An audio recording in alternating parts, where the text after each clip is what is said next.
Bonjour à tous. On va commencer la journée des présentations avant de prendre trop de retard avec une entreprise KDS pilotée avec Marketo. Présentation par Marie Ligier et Stanislas Berthelot ainsi que David Belliot. Merci.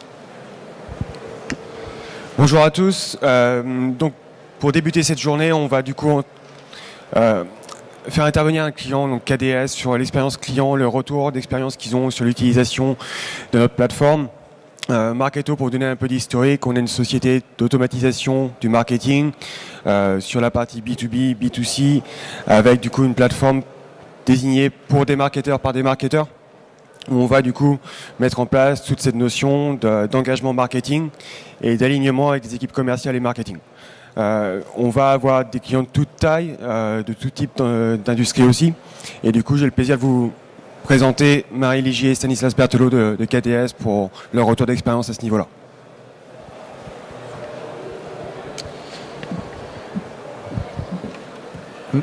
Merci.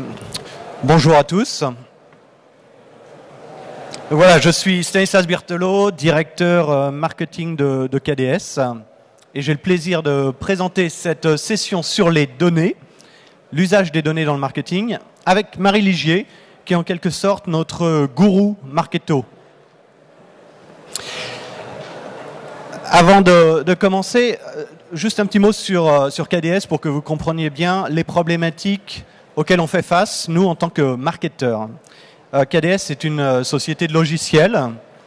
On fournit des solutions de gestion de réservation des voyages d'affaires et de gestion des notes de frais. On s'adresse plutôt aux grands groupes, aux très grands groupes internationaux. Et donc, pour le marketing, nos cibles sont des gens assez difficiles à joindre. Ce sont les directeurs financiers, les directeurs des achats et ce qu'on appelle les travel managers qui, dans les grands groupes, gèrent les achats voyages. KDS, c'est une grosse PME, on est 130. C'est une PME mondiale, on est présent aux États-Unis, en Allemagne, en Angleterre évidemment, et en France où elle siège, c'est une boîte française. Mais voilà, on reste une petite boîte face à des mastodontes. Notre concurrent Concure vient d'être acheté par SAP. C'est pour vous donner un peu le contexte. On est à peu près 4 au marketing et on fait face à des mastodontes comme SAP. Donc on a un léger défi. Voilà, c'est pourquoi on s'est équipé de Marketo et c'est pourquoi la gestion des données est essentielle aujourd'hui dans notre travail. Alors, je vais commencer par vous parler des données. D'où viennent ces données? Qu'est-ce qui génère aujourd'hui autant de données? Quelles sont les grandes tendances qui ont fait que on se met à générer de plus en plus de données?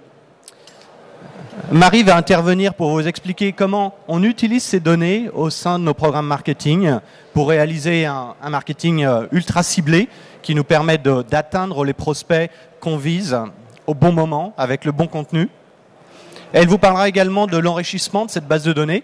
Finalement, comment Marketo et toutes les règles qui sont permises par le produit permettent d'automatiser l'enrichissement de la base de données. Et ça, si vous n'avez jamais travaillé sur un fichier Excel, sur une base de données, j'imagine que c'est quelque chose qui va vous intéresser. Et puis je reprendrai le micro pour vous expliquer finalement quel est le résultat de tout cela, comment est-ce qu'on arrive à faire mieux notre travail pour générer des leads, pour générer des opportunités et pour établir une meilleure relation avec les commerciaux. Vous êtes tous des marketeurs et vous savez que la relation entre le marketing et les commerciales n'est pas toujours évidente. Et je pense que là, vous allez voir des choses intéressantes. Alors, les données. On vit une époque où les frontières sont en train de tomber. On vit dans une économie globale. Et on vit finalement une véritable révolution dans nos modes de consommation et d'accès à l'information. Je pense qu'on ne peut pas commencer cette présentation sur les données sans vous parler de la génération Y. La génération Y, c'est tous ceux qui ont toujours connu Internet, en fait, qui sont nés avec Internet et qui ont vécu cette révolution. Aujourd'hui, la génération Y, ce sont des cadres dans nos entreprises, c'est des gens qui commencent vraiment à être au summum de leur carrière et c'est des gens qui nous ont finalement forcés tous à repenser la façon dont on allait marketer nos biens. La génération Y, a connu bien sûr le boom des téléphones portables, des smartphones. On a tous un smartphone dans notre poche. La génération Y, c'est celle qui a vu l'arrivée de Twitter, de Facebook, des réseaux sociaux. C'est également celle qui a vu de nouvelles tendances avec la géolocalisation. Aujourd'hui, tous les services de partage de photos sont géolocalisés, etc., etc. Donc, je pense que données et génération Y sont intimement liées. La génération Y a également vu l'arrivée de services tels que Uber, la sharing economy. Et rien que sur cette photo, vous pouvez imaginer à quel point ce genre d'applications sont liées à la génération de données. Uber, c'est quoi? C'est un service de voiture avec chauffeur. Vous géolocalisez votre chauffeur, vous vous géolocalisez vous-même. Une fois que vous aurez fait votre course, vous allez pouvoir noter votre chauffeur. Donc toutes ces grandes tendances sont clairement liées à la donnée. Vous allez noter le chauffeur et le chauffeur, en certains cas, on en parle aujourd'hui, va commencer à noter son client. Donc vous avez énormément de données qui vont circuler sur la façon de consommer, sur l'endroit où vous habitez, sur l'endroit où vous vous rendez, etc., etc., etc. Dans la sharing economy, l'un des autres mastodontes dont on parle énormément, c'est Airbnb, service de partage de domicile. Tout à chacun peut mettre en location son domicile, sa maison de vacances, sa roulotte, pourquoi pas. Là encore, énormément de données circulent. Vous notez votre hôte et l'hôte vous note. Vous géolocalisez votre bien sur une carte, etc. Alors, je ne sais pas si vous êtes dans une start-up, je ne sais pas si vous avez essayé de lever des fonds, mais en général, c'est un travail assez ardu. On s'accompagne d'un réseau qu'on a mis du temps à construire. On est accompagné par des venture capitalistes, etc. Aujourd'hui, tout à chacun sur Internet peut lever des fonds.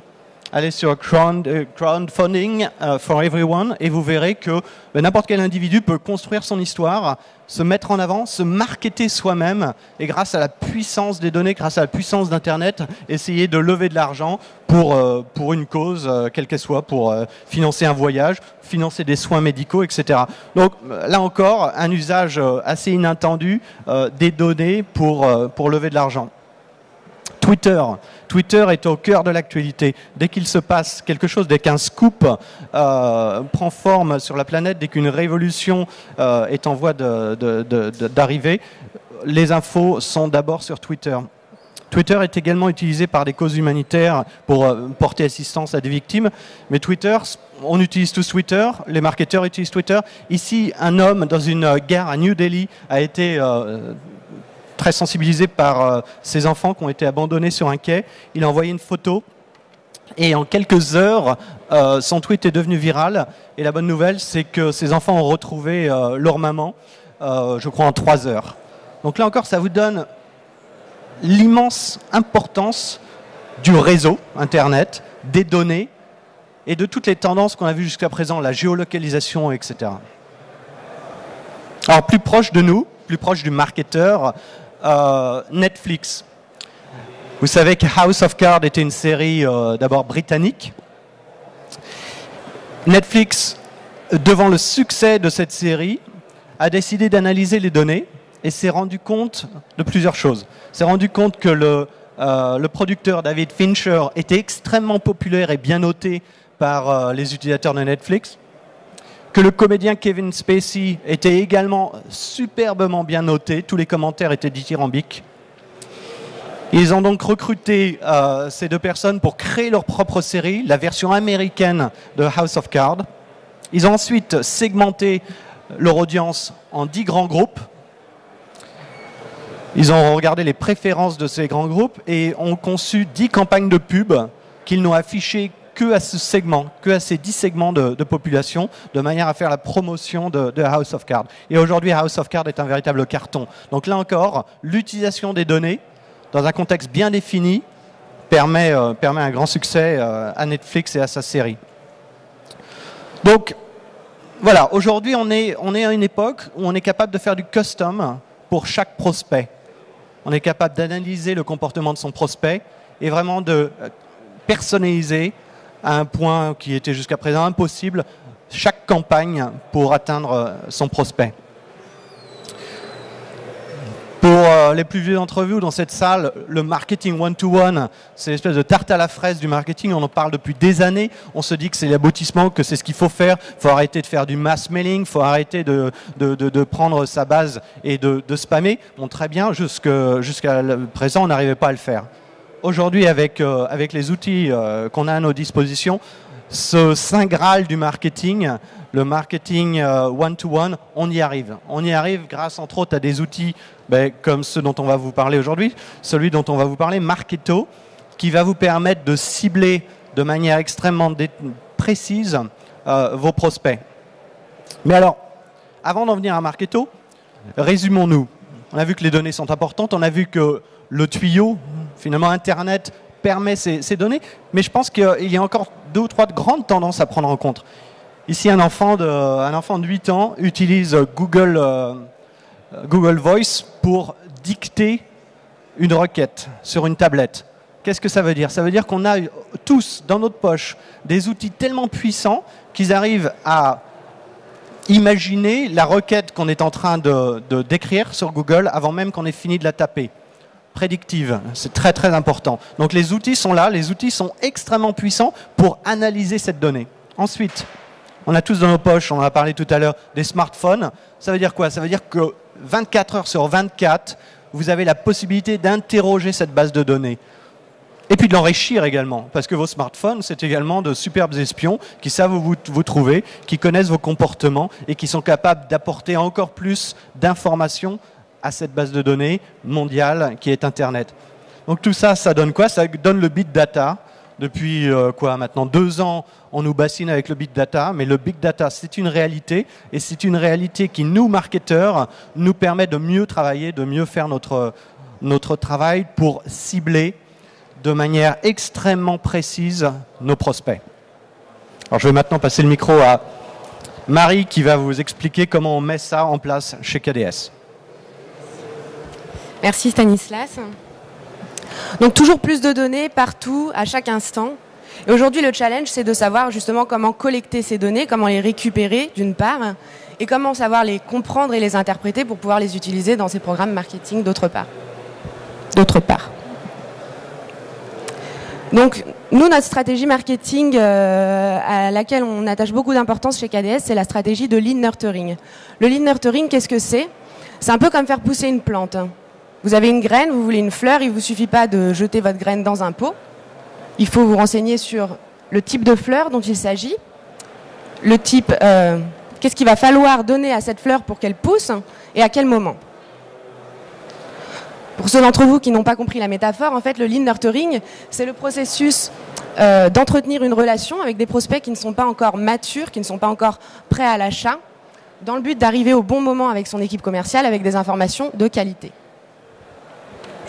Donc concrètement, le lead nurturing, ce n'est pas partir du principe que puisqu'un message vous touche, puisqu'un message va vous parler à vous, il sera aussi pertinent pour votre public et pour les personnes auxquelles vous vous adressez. Donc concrètement, le lead nurturing, ce n'est pas envoyer une newsletter plus ou moins régulièrement à vos prospects, ce n'est pas bombarder votre base de données avec une nouvelle étude de cas. Le lead nurturing, c'est pas appeler un prospect toutes les 6 semaines pour demander si maintenant il a plus ou moins un projet. Et surtout, c'est pas parler de votre entreprise, de vos produits, de votre valeur, sans prendre du coup en compte les besoins et les intérêts de la personne à qui vous vous adressez. Donc le lead nurturing, ça passe beaucoup par une stratégie de marketing de contenu. Et pour créer du marketing de contenu, c'est là que les informations et les données vont être importantes, puisqu'il va falloir créer du contenu qui soit pertinent et qui va vraiment parler et être utile finalement à vos prospects. Donc nous, chez KDS, ce qu'on a fait pour pouvoir créer ce contenu, déjà on a essayé de se rapprocher un peu de nos prospects, donc d'identifier les contacts dans les entreprises qui vont finalement prendre la décision d'acheter ou influencer cette décision. Et ce sont des contacts qu'on ne connaît pas forcément en tant que marketeur. On ne connaît pas exactement les challenges d'un directeur financier ou d'un directeur des achats ou d'un responsable voyage. Et donc on a dû se renseigner, on a dû aller chercher l'information, chercher dans les données qui sont disponibles sur Internet et dans notre base de données pour pouvoir connaître mieux nos prospects. Qu'est-ce qui les empêche de s'endormir le soir? Quelles sont les grandes tendances de leur profession? Et donc là-dessus, on s'est basé sur notamment les réseaux professionnels comme LinkedIn. Il y a aussi beaucoup de blogs de profession comme des blogs de la finance, par exemple. Et donc on a établi en fait simplement des fiches persona où on a donc essayé de tracer les grandes lignes de ces professions, les tendances et les challenges d'aujourd'hui. Mais connaître nos prospects et connaître leurs problématiques, c'était pas suffisant. Il faut aussi essayer de définir ce qu'on appelle un cycle d'achat, puisque avec le lead nurturing, on se base non plus sur notre cycle de vente, mais sur le cycle d'achat de nos prospects, pour pouvoir savoir à quel moment notre prospect va être à l'écoute, à quel moment il faudra lui donner de l'information et à quel moment on perdra de l'énergie à essayer de lui envoyer des informations qui finalement vont plutôt l'agacer et vont pas lui parler. Donc on remarque, et en fait c'est assez logique, que dans un cycle d'achat, les prospects sont plus à l'écoute entre la phase où ils se rendent compte qu'ils ont une problématique, ils se rendent compte qu'ils ont un besoin, et la phase de sélection de la solution. Après c'est trop tard puisque leur décision est déjà prise, et avant, effectivement, ils ne sont pas assez sensibilisés à leur problématique. Donc une fois qu'on a réussi à créer du contenu du coup qui avait vraiment un intérêt pour nos prospects, qui était pertinent et du contenu donc pour toutes les étapes du cycle d'achat, il a fallu passer à la traque du prospect, c'est-à-dire cibler le prospect pour s'assurer que le bon contenu parvienne à la bonne personne au bon moment. Quand on a une base de données de 100 000 prospects, parfois beaucoup plus, c'est difficile de suivre manuellement chaque prospect, savoir où il en est, ce qu'il a vu sur votre site et qui il est. Donc tout d'abord, pour pouvoir avoir une visibilité plus rapide sur nos prospects et qui nous intéresse finalement dans cette base de données, on a fait une première segmentation qui était une segmentation démographique. Alors une segmentation démographique, c'est assez basique, c'est en fait catégoriser, mettre une étiquette sur nos prospects en se basant sur des informations qui sont dans la base de données, donc des champs en fait, tout simplement, donc qui décrivent notre prospect. Donc nous, chez KDS, les champs et les données qui nous intéressent, ce sont notamment les données liées à la profession, pour savoir donc dans quel département travaille notre prospect, quel est son rôle, quelles sont ses missions, et aussi les informations et les données liées à la localisation, puisque Stanislas vous l'a expliqué, on est une entreprise internationale, donc on s'adresse à nos prospects dans des langues différentes, et également on a des bureaux dans plusieurs pays et on organise des événements, des conférences, des séminaires, et donc évidemment on ne veut pas envoyer en portugais un email à un prospect anglais pour l'inviter à un événement à Oslo. Donc on va vraiment essayer de pouvoir catégoriser et mettre des étiquettes sur nos prospects pour pouvoir les cibler comme il faut. Mais ça ne suffit pas, puisque deux directeurs des achats, par exemple dans deux multinationales, tous les deux basés à Londres, peuvent quand même avoir des challenges très différents, des besoins différents liés au contexte de leur entreprise, à leur activité par exemple. Donc on a aussi défini leur centre d'intérêt. Alors là, on se base notamment sur un cookie que notre outil Marketo nous fournit. Et d'après ce cookie, on arrive donc à suivre notre prospect, à savoir quelle page il a visité sur notre site, quel livre blanc il a téléchargé, quelle démo il est allé voir, quelle vidéo il visionne. Et à partir de ces activités, on a mis en place derrière tout un programme qui définit du coup les centres d'intérêt de notre prospect. Est-ce qu'il est plutôt intéressé par les solutions mobiles de réservation de voyage et comment les implémenter dans son entreprise ? Est-ce qu'il a plutôt des problématiques de globalisation de son programme voyage ? Est-ce qu'il est plutôt sur le contrôle des dépenses ou sur l'adoption de son outil ? On va réussir du coup à coller une deuxième étiquette à notre prospect pour savoir en plus quels sont les discours qui vont lui servir à quelque chose. Et avec les données, on est allé encore plus loin puisqu'on a aussi défini la température de notre prospect. Pour savoir, en fait, si on a un prospect qui, pendant une semaine, visite toutes les pages de notre site, toutes les pages produits, qui regarde toutes nos démos, qui télécharge toutes nos brochures, on a plutôt envie de le savoir, d'être alerté et d'envoyer directement nos équipes commerciales.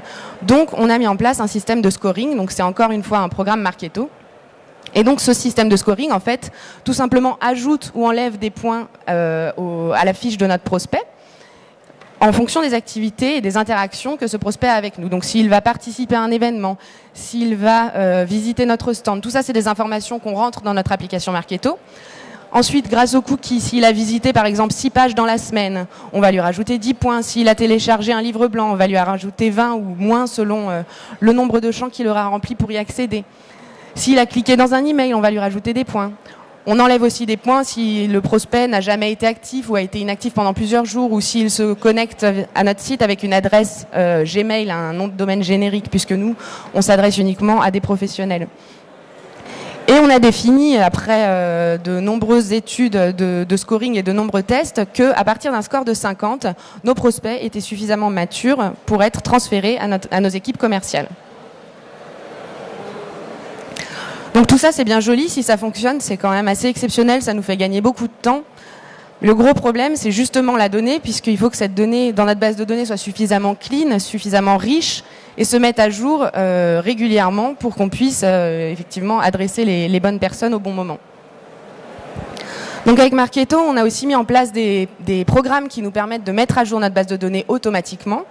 Donc le scoring dont je viens de vous parler, c'est déjà un premier programme d'enrichissement de la base de données, puisque si on y réfléchit bien, on traduit une information qui nous est donnée par les cookies, donc une information d'activité du prospect, et on traduit cette information pour la transformer en un score, qui est une information qu'on va donner à notre commercial, donc un indicatif pour notre commercial.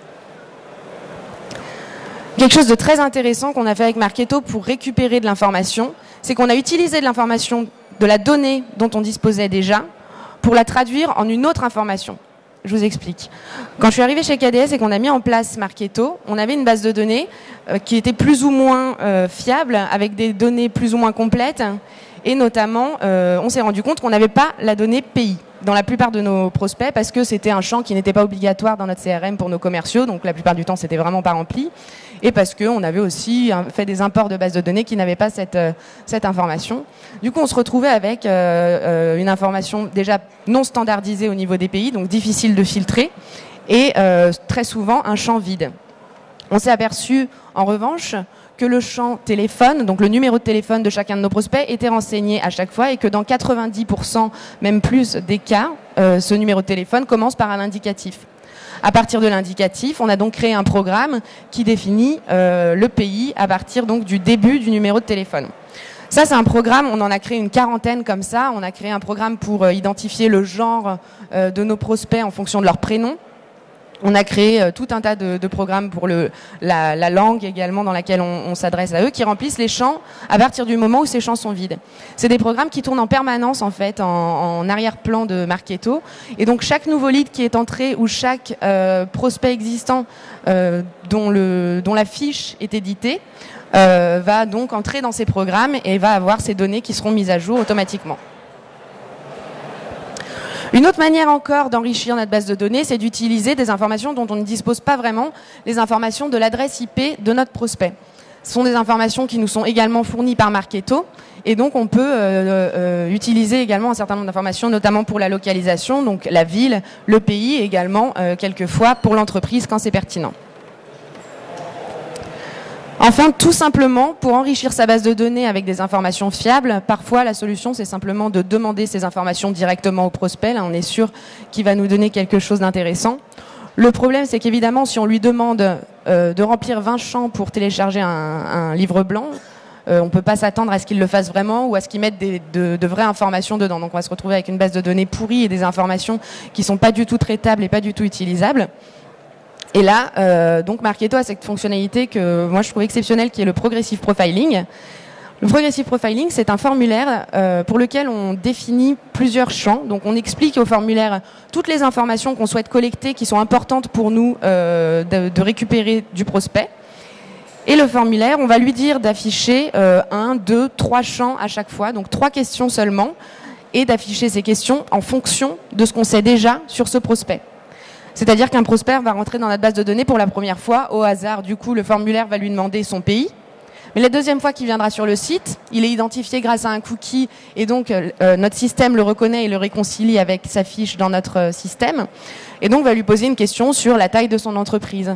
La troisième fois qu'il viendra, il lui posera une question différente. Êtes-vous équipé d'une solution comme la nôtre ? Donc en fait, ça permet d'optimiser toutes les informations qu'on récupère via des formulaires en posant pas 3 fois la même question et donc en récupérant pas 3 fois une information qu'on a déjà. Donc ça nous permet de récupérer au fur et à mesure davantage d'informations sans frustrer et sans agacer notre prospect qui n'a pas à remplir tout un tas de questions qui ne sont pas toujours justifiées avec ce qu'on va lui donner derrière. Donc finalement, toutes ces informations qu'on réussit à récupérer sur le prospect, ça nous permet de créer du contenu et de créer un discours qui va lui parler, et ça nous permet donc d'être apprécié de notre prospect finalement, ce qui fait que quand nos commerciaux vont appeler le prospect, la grosse différence avec avant, c'est que le prospect déjà nous connaît, Donc il n'est pas surpris d'être appelé par KDS, puisque c'est une société avec laquelle il a déjà été en contact, même si on ne s'est jamais eu concrètement dans un échange. Et ça va nous permettre aussi d'être appréciés par les commerciaux, c'est ce que disait Stanislas tout à l'heure, puisque justement les commerciaux se retrouvent avec des prospects qui sont déjà préqualifiés par le marketing, avec des informations qui sont déjà presque suffisantes pour aller plus loin dans la qualification, et donc avec des prospects qui sont prêts à engager une discussion et qui ont un projet déjà plus mature que les autres prospects. Merci Marie. Alors vous comprenez pourquoi je vous disais que Marie était notre gourou Marketo. Marie, elle est toute seule, gère plus de 500 programmes dans Marketo et franchement, elle fait un travail fantastique. Alors oui, Marketo nous aide à améliorer le lien entre les commerciaux et le marketing. Et je pense que l'une des analyses que nos commerciaux adorent chez Marketo, c'est ce graphe qu'on appelle l'Opportunity Analyzer, qui retrace tous les impacts entre une campagne marketing et les membres d'une opportunité. Donc Marketo, chez nous, est relié à Salesforce. Et lorsque on voit qu'une opportunité commerciale est en bonne voie, souvent on imprime ce rapport, on va voir le commercial et on lui dit, regarde dans la colonne de droite ici, ce sont toutes les personnes qui, au sein de la société que tu es en train de viser, sont actifs avec nos programmes marketing. Et rien que cette information est très intéressante quand ils font un mapping de compte, parce qu'ils sont capables de se dire, c'est vrai, je vise le champion là-haut qui a la petite étoile, mais je me rends compte que finalement, X ou Y ont énormément de relations avec les campagnes marketing. Ce sont sans doute des influenceurs, sans doute des gens à qui il faudrait que je parle ou qui peuvent m'aider dans mon deal. Donc déjà, rien que pour l'insight, pour la connaissance du compte, beaucoup d'informations.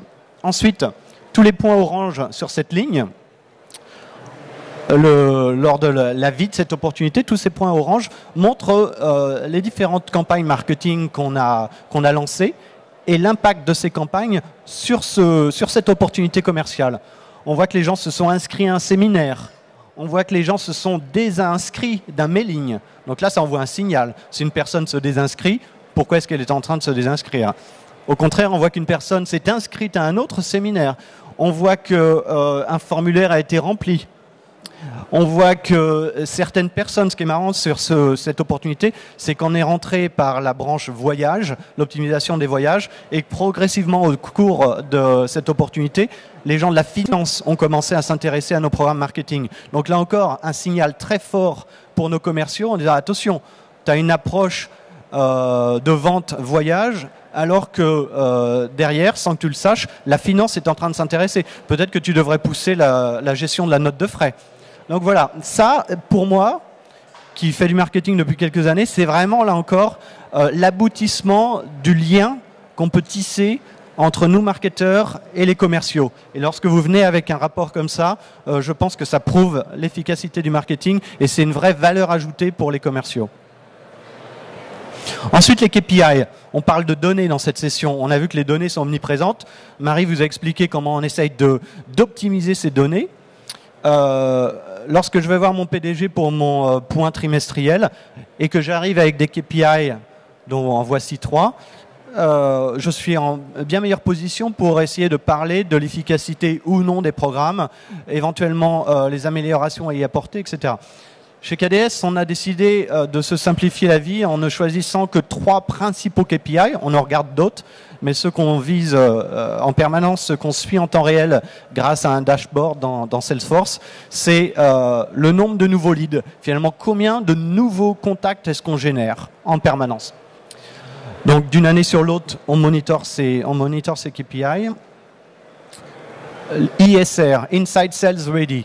Ça, c'est le nombre de ces nouveaux leads qui sont passés au statut d'Inside Sales Ready en arrivant au score de 50. Donc, combien de leads est-ce qu'on a nurtured? Combien de leads est-ce qu'on a fait mûrir à travers le cycle du marketing automation pour être scoré 50?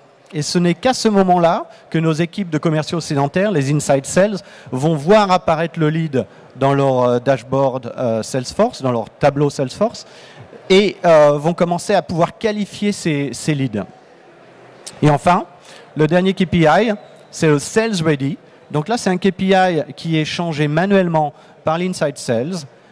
Si, après une qualification, l'Inside Sales s'est rendu compte que ce lead était effectivement suffisamment mûr et qu'il y avait un projet à la clé, eh bien, il le passait avec un menu déroulant au statut de Sales Ready. Et c'est en général à ce moment-là qu'une opportunité est ouverte dans Salesforce et que le lead est passé depuis l'équipe marketing vers l'équipe des commerciaux.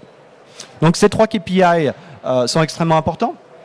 Et ce n'est, je pense qu'après un an qu'on peut vraiment en tirer bénéfice, parce qu'après un an, vous avez un an d'utilisation de Marketo, vous avez suffisamment de recul pour comprendre finalement quel a été votre engagement en termes de budget marketing et qu'est-ce que la génération de ces leads vous a permis d'atteindre comme objectif.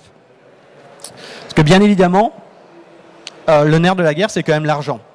Quel a été votre investissement au cours d'une année pour générer X nombre de nouveaux leads, convertir ces leads en Inside Sales Ready et finalement générer des opportunités commerciales. Et lorsque vous avez ce recul, lorsque vous avez pu suivre vos KPI, eh bien là, vous êtes en bien meilleure posture pour venir négocier un nouveau budget. Votre PDG ou votre directeur commercial va dire, ben voilà mes objectifs commerciaux. Vous avez le recul et vos KPI et vous êtes capable de dire, ben finalement, pour atteindre ces objectifs, je suis capable aujourd'hui de calculer le coût d'acquisition d'une opportunité et je suis capable de te dire oui ou non si j'y arriverai et à quoi je peux m'engager moi en tant que marketeur sur ton chiffre d'affaires. Donc ça, franchement, c'est intéressant. Je ne sais pas si, comme moi, dans vos sociétés, votre budget marketing était autrefois fixé par, j'en sais rien, votre chiffre d'affaires, l'industrie dans laquelle vous êtes, ou simplement le doigt en l'air. Aujourd'hui, on a quelque chose de beaucoup plus mathématique pour fixer un budget marketing. Un autre rapport tiré de l'usage de ces données, c'est le Program Analyzer de Marketo. Là encore, c'est une façon d'analyser l'impact des programmes marketing en fonction du chiffre réalisé, en fonction du pipe généralisé, en fonction du nombre de nouveaux leads générés par un événement. Vous voyez sur ce tableau, alors on peut le customiser comme on veut. Sur l'axe des Y ici, c'est le coût par nouveau name. Combien est-ce que ça vous coûte de générer un nouveau nom, un nouveau lead dans votre base ? En X, vous avez le coût du programme. Alors bien évidemment, vous aimeriez que votre bulle soit tout là-haut, parce que c'est un programme qui vous a coûté 0 et rapporté énormément de nouveaux contacts. La taille de la bulle est importante. Ici, la taille de la bulle, c'est le pipeline qui a été créé par l'événement. La couleur de la bulle est également importante. Lorsqu'elle est verte, c'est qu'il vous reste encore des opportunités à signer. Lorsqu'elle est rouge, c'est que finalement, vous n'avez rien signé du tout avec ce programme. Donc, un coup d'œil en fin d'année, un coup d'œil à ce rapport vous permet de dire, ben, finalement, est-ce que je vais recommencer tel salon? Est-ce que je vais refaire un white paper sur tel sujet? Est-ce que mon site web a généré ce que j'en attendais, etc. Là encore, pour le marketing, énormément d'informations pertinentes. Alors, bon, on a vu l'intérêt du marketing automation. On a vu que les données nous arrivent de nouveaux comportements, de nouveaux outils. Je pense que le marketing automation, malgré tout, c'est un petit peu comme un moteur diesel. Il faut que ça chauffe et il faut lui mettre du fuel. Si vous n'alimentez pas suffisamment votre programme de marketing automation avec un lead de qualité, vous risquez de souffrir un petit peu.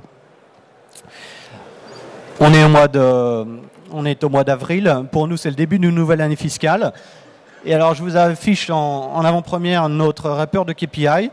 Et vous voyez qu'on est bon sur les 2 premiers. On est même très très bon vu qu'on a dépassé notre chiffre. 121%, 106%. Par contre, on est moyen sur la conversion entre les sales ready, entre les inside sales et les sales ready. Alors, je vous rassure, nos commerciaux ont en France exploser leurs chiffres. Par contre, ça n'a pas été le cas partout. Donc on s'est posé la question, on s'est dit, qu'est-ce qu'on peut faire pour améliorer ce KPI? Pourquoi finalement on ne clôture pas plus de deals avec les leads générés?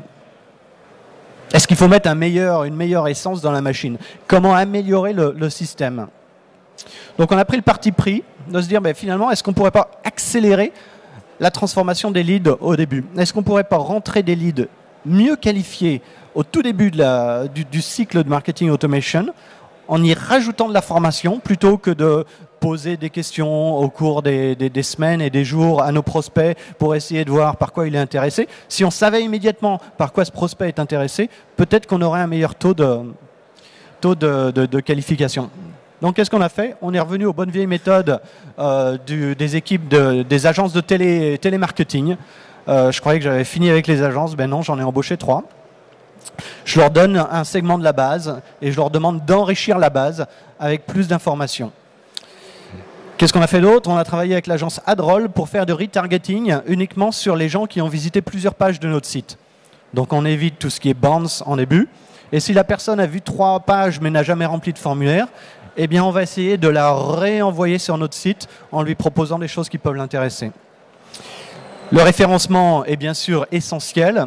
Et malgré tout ce que vous dira Google, on est persuadé que faire un petit peu de Google AdWords, ça peut contribuer à un meilleur référencement. Donc là aussi, on va investir un petit peu en Google AdWords.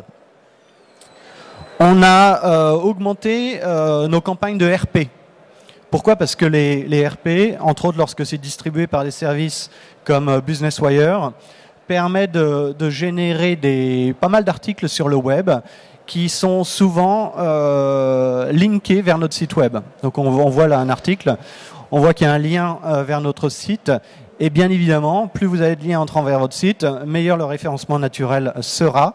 Et là encore, plus vous allez générer des prospects qui sont, on espère, intéressés par votre offre, parce qu'ils auront lu un article concernant votre offre. Donc voilà, tout un tas d'activités qui nous permettent, on vous le dira l'année prochaine, d'augmenter et de gagner des points sur le dernier KPI. Enfin, ce lead process, alors on passe notre temps avec Marie à réfléchir sur le process en cours chez KDS. On passe notre temps à essayer de l'automatiser. Donc qu'est-ce qu'on fait? On achète des bases de données, c'est ce que vous voyez en haut, liste. On achète des bases. On a les données, le inbound naturel qui vient d'Internet, qui rentre dans Marketo.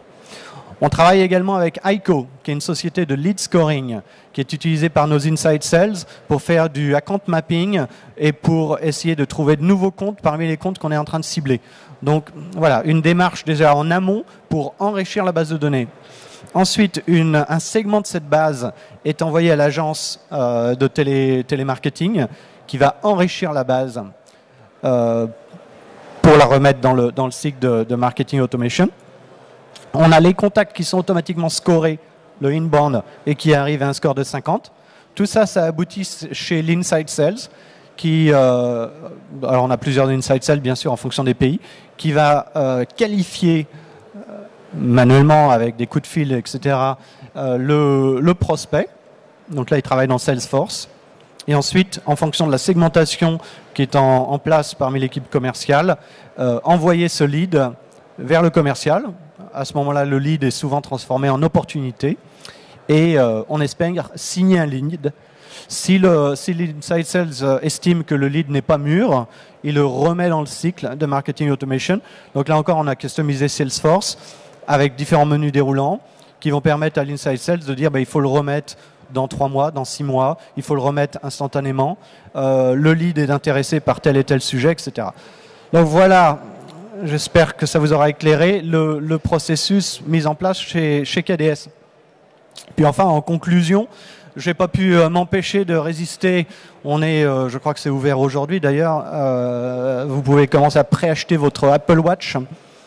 On parle des données. Apple Watch, c'est un outil qui va récupérer énormément de données. Ce coup-ci, des données personnelles, des données médicales sur votre personne, vos battements de cœur, l'endroit où vous vous trouvez, vos habitudes, etc. Donc, je vous laisse imaginer ce que le marketeur de demain va pouvoir faire avec de telles informations. Vous avez un nouveau modèle de Tesla, la voiture la plus informatisée au monde. Et là encore, Tesla récupère énormément de données sur les passagers, l'habitude du conducteur, etc. Donc, je pense que pour nous, on n'en a pas fini de parler des données. Voilà, je vous remercie. Et Marie et moi sommes à votre disposition si vous avez des questions.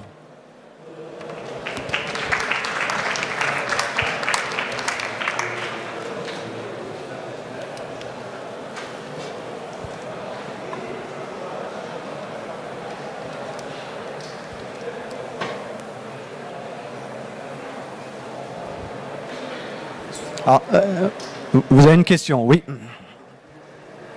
Bonjour, je suis arrivé un peu en retard. Est-ce que vous pourriez revenir sur votre... Je suis arrivé au moment où vous parliez du système d'affectation de points. Si vous pouviez... Merci. Alors en fait, on m'entend là? Oui. En fait, donc ce système qu'on appelle un système de scoring, en fait, donc c'est un programme Marketo qui donc cible certaines actions et qui dit en fait si le prospect fait telle action, alors je lui assigne tant de points. Et ensuite, on a des programmes d'alerte qui disent si le prospect est arrivé à 50 points, alors j'envoie ce prospect aux commerciaux via une alerte. Et en fait, pour savoir exactement comment allait fonctionner ce scoring, parce que c'est pas évident de se dire comme ça, bon bah là il va gagner 10 points, là il va en gagner 5, et d'être complètement juste dès le départ. Nous, ça nous a pris, enfin on continue à l'ajuster encore aujourd'hui parce qu'il y a encore des choses pour lesquelles on donne trop de points en fait.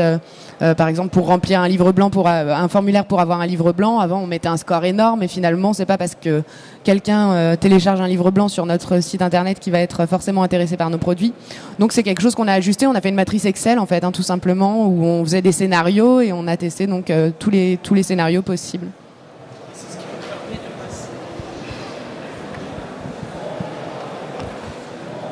Et ce système de scoring, c'est ce qui vous permet de passer du lead à l'ISR? Oui, etc. tout à fait. Ok, tout d'accord. à fait. Ok, d'accord, ça marche. Merci.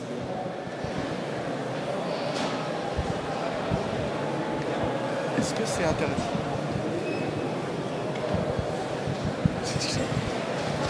Bonjour. Moi, un des points que j'ai noté qui m'a paru intéressant, effectivement, c'est l'idée de compléter une base de données à partir des données que nous avons déjà. Est-ce que vous avez, comment dire, une méthodologie des indicateurs qui vous permettent de déterminer quelles sont les données pertinentes à stocker plutôt qu'à réanalyser à chaque fois? Est-ce que c'est juste une question de bon sens et de pratique dans votre secteur d'activité? Est-ce que vous comprenez ma question? Pas tout à fait. Pour ma part, dans ma société, je suis confrontée aux informaticiens qui partent du principe qu'il ne faut jamais stocker, faut au minimum stocker les données, partir évidemment des données qu'on a pu récupérer de l'extérieur, mais plutôt tout remouliner, tout réanalyser en permanence, d'accord? Sous prétexte que c'est plus simple de partir d'une donnée à jour. Vous parliez de l'exemple évidemment de prospects dont certaines caractéristiques ont plus changé. Et donc, selon eux, il vaut mieux remouliner en permanence pour régénérer. Alors voilà, donc c'est ça ma question. Est-ce que vous, en clair, vous dites c'est pas grave s'il y a un peu de déchets, un peu d'erreurs à la marge, on gagne sur le volume des données traitées en temps, etc. Alors, si j'ai compris votre question, dans un sens, tous nos prospects, l'intégralité de notre base de données ne passe pas en permanence dans nos programmes de mise à jour et de nettoyage des données, comme je l'ai montré tout à l'heure, donc les programmes qui nettoient les données à partir d'autres informations. Donc les formulaires, évidemment, c'est autre chose. En fait, c'est simplement les prospects pour lesquels l'information est soit vide, le champ est vide, ou non valide. Mais c'est à nous quand même de définir ce qui est non valide. Donc, par exemple, une adresse email qui fonctionne pas, là, on va pouvoir faire identifier que c'est quelque chose qui fonctionne pas. Il y a des champs qu'on a standardisés après coup aussi. Par exemple, le champ du pays. Au début, c'était un champ libre. Donc, il y avait, par exemple, pour écrire France, il y en a qui l'écrivent avec un E, ou il y en a qui écrivent FR. Donc, c'était très difficile de pouvoir faire des rapports et faire des filtres là-dessus. Donc, on a tout standardisé. Et donc, il suffisait de dire toutes les informations qui ne sont pas équivalentes à celles qu'on recherche.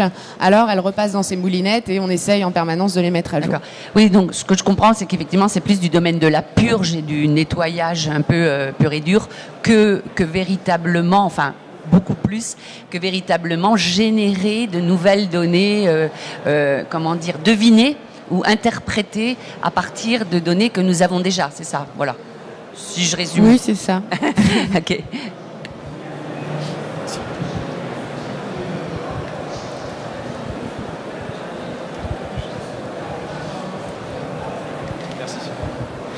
Bonjour, déjà merci, la présentation était très intéressante et très claire. J'ai Vous avez beaucoup parlé en fait de ce que vous faites dans Marketo, qui est essentiellement de la CRM. Enfin, je pense qu'on peut appeler ça comme ça. Enfin, c'est très évolué, mais on a un CRM aussi. Hein. On est sur Salesforce. Et Marketo s'est connecté à notre CRM. Donc, si j'ai bien compris, la plupart des choses dont vous avez parlé sont après l'inscription. Et vous avez aussi parlé de la partie média avant, de l'acquisition, pour faire entrer des leads. Et la question que je me pose, c'est est-ce qu'il existe des passerelles entre les deux ? J'en vois pas trop en fait au quotidien. Et je vous donne 2 exemples comme ça, mais c'est vraiment une question ouverte. Je pense par exemple, vous parliez d'AdWords, le mot-clé par lequel la personne est rentrée, ça pourrait rentrer dans le scoring parce que c'est assez révélateur. Ou à l'inverse, dans l'autre sens. C'est le cas pour les mots-clés de recherche Google, en fait. C'est quelque chose qu'on peut suivre et qu'on peut récupérer. Et donc, on a un système de scoring aussi. C'est-à-dire que si la personne arrive sur notre site parce qu'elle a mis des mots-clés donc qui ont vraiment un rapport avec nos produits et un rapport avec ce qu'on fait, là, forcément, elle a un score plus élevé. Et parfois, quand elle arrive sur notre site avec... On a un site, par exemple, qui est... le nom de notre entreprise et aussi le nom d'une société, d'une très grosse société chinoise.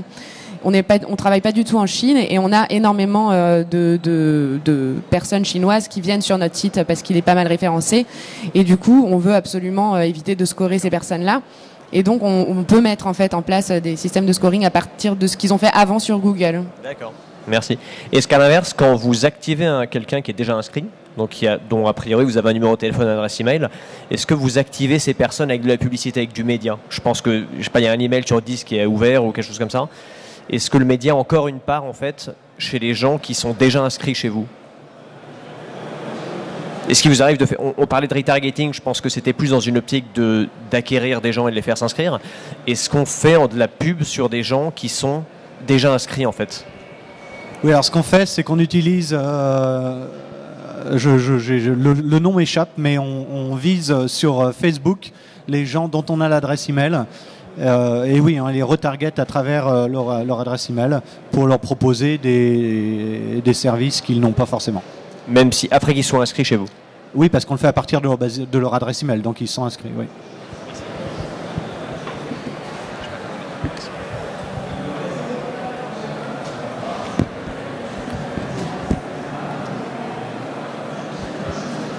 Je voudrais, si on pouvait revenir sur le progressive profiling, est-ce que vous pourriez m'en développer un peu et parler un peu de la valeur ajoutée par rapport à l'ancien mode ? Merci.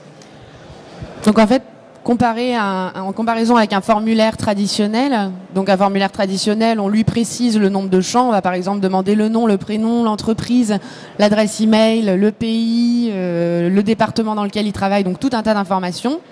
Et c'est quelque chose de statique. Un formulaire de progressive profiling, c'est dynamique. C'est-à-dire que c'est un formulaire pour lequel moi, en back-office, je vais définir 30 questions, si je veux. Je vais dire, moi, on va dire que j'en ai plutôt une dizaine. Moi, ce qui m'intéresse vraiment, vraiment fondamentalement de savoir sur mon prospect, c'est qui il est, ce qu'il fait dans son entreprise, quel est son challenge principal parmi tous les challenges que j'adresse, est-ce que son entreprise est équipée d'une solution comme la nôtre, dans quel pays il travaille, etc. Et l'intérêt de ce progressive profiling, c'est qu'on déteste tous ça de remplir des formulaires pour accéder à quelque chose sur Internet. C'est vraiment un truc qui fonctionne pas et c'est pas quelque chose d'agréable. Donc soit on le fait pas, soit on met n'importe quoi. Et ça, c'est très mauvais, justement. On en parlait tout à l'heure des mauvaises données dans la base de données. On se retrouve avec des trucs, hein, c'est impossible à gérer en plus pour mettre à jour. Donc là, le progressive profiling, il sait tout ce qu'on veut. Il sait qui est notre prospect puisqu'il y a un cookie qui est donc installé sur sa machine. Et donc au moment où le prospect va afficher la page du formulaire, il va dire par exemple, pour cette personne-là, on connaît déjà le pays et on sait déjà l'adresse email et on sait déjà le nom de la société. Donc on va lui demander la taille de sa société par exemple. On va pas lui redemander son pays. C'est pas un formulaire qui demande toujours la même information. C'est un formulaire qui va demander une information qu'il n'a pas encore. Et on peut lui préciser de demander une seule information, donc d'afficher un seul champ ou deux ou 3 ou plus. Voilà.